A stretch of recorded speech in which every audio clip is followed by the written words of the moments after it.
कार्तिक मातम में 28वां अध्याय। धर्मदत्त ने पूछा, हे देवराज, जय और विजय ने अपने पूर्व जन्म में ऐसा कौन सा पुण्य किया जिससे भगवान विष्णु का रूप धारण करके वह उनके द्वारपाल हुए। प्राचीन काल में वर्ण बिंदु की पुत्री देवहूति से कर्दम ऋषि द्वारा केवल देखने मात्र से ही 2 सुंदर बालक उत्पन्न हुए।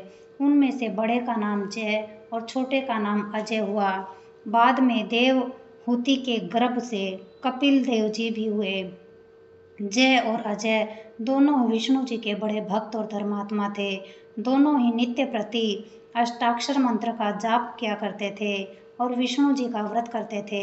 भगवान इन दोनों भाइयों पर अत्यंत प्रसन्न थे और नित्य पूजा के समय इनको दर्शन दिया करते थे। एक समय राजा के निमंत्रण पर देव ऋषि नारद जी गणों सहित राजा के यज्ञ में जय ने ब्रह्मा और अजय ने पुरोहित बनकर यज्ञ को संपूर्ण करवाया। यज्ञ की विधि पूर्वक समाप्ति हुई। मारुत राजा ने जय और अजय को बहुत सा धन दिया। वह दोनों भाई दक्षिणा लेकर अपने आश्रम में आए। धन का बंटवारा करते समय दोनों भाइयों का आपस में झगड़ा हो गया। जय ने अजय से कहा कि धन के बराबर बराबर भाग होने चाहिए। अजय ने कहा कि जितना धन जिसको मिला है उतना धन उसका ही है। तब जय ने क्रोध में आकर अजय को शाप दिया कि तू धन लेकर नहीं देना चाहता, इसलिए तुम ग्राह हो जाओ। अजय ने जय का दिया शाप स्वीकार कर लिया और जय को शाप दिया कि तू अभिमानी है, इसलिए हाथी हो जा। जब नियम पूर्वक दोनों की पूजा के समय जब भगवान उनको दर्शन देने के लिए आए तो दोनों ने भगवान से श्राप मोचन का उपाय पूछा। दोनों ने प्रभु से कहा, हे देव, हम दोनों आपके भक्त हैं, मगर हाथी की योनि में कैसे रहेंगे। हे कृपा सागर, श्राप से हमारा उद्धार कीजिए। भगवान विष्णु ने कहा, मेरे भक्तों की वाणी कभी असत्य नहीं होगी। यमराज भी इसको अन्यथा नहीं कर सकते। पूर्व काल में मुझे भक्त राज प्रहलाद के कहने पर स्तंभ से प्रकट होना पड़ा था और राजा अम्बरीश के कहने पर 10 अवतार लेने पड़े थे। अतः तुम दोनों अपने श्रापों को भोग कर मेरे लोक को प्राप्त होगे। इतना कहकर विष्णु जी अंतर्ध्यान हो गए। फिर वह गंडकी नदी के किनारे मगर और हाथी हुए। जाति समर्ण रहने के कारण इस योनि में भी भगवान विष्णु का व्रत नियम से किया करते थे।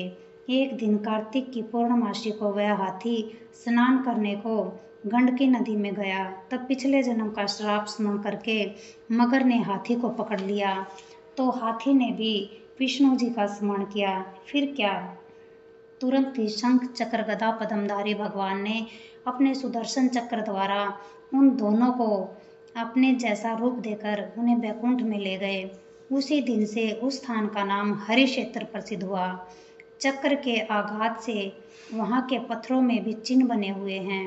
वह दोनों जय और अजय के नाम से आज तक संसार में प्रसिद्ध है। हे प्रिय, आपने विष्णु जी के द्वारपालों के संबंध में जो प्रश्न किया था उनका विस्तृत उत्तर मैंने दे दिया है।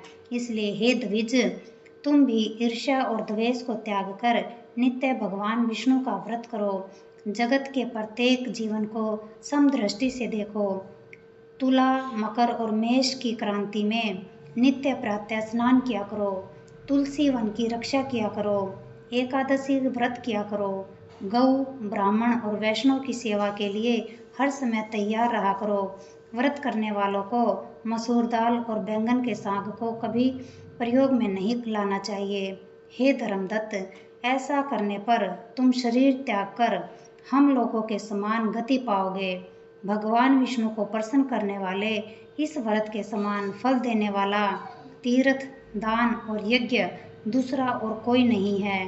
हे विप्र, तुम धन्य हो, क्योंकि तुमने विष्णु को प्रसन्न करने वाला व्रत किया है, जिसका आधा फल तुमने कलहा को दिया। इसके बाद हम कलहा को बैकुंठ में ले जा रहे हैं। तब नारद जी ने कहा, हे राजन, इस प्रकार धर्मदत्त को विष्णु भक्ति का उपदेश देकर कलहा को साथ लेकर विष्णु के पार्षद बैकुंठ को चले गए और धर्मदत्त भी उनके आदेश अनुसार विष्णु के व्रत में तल्लीन हो गया। जब उसका देहांत हुआ तो अपनी स्त्रियों के साथ विष्णु लोक को गया।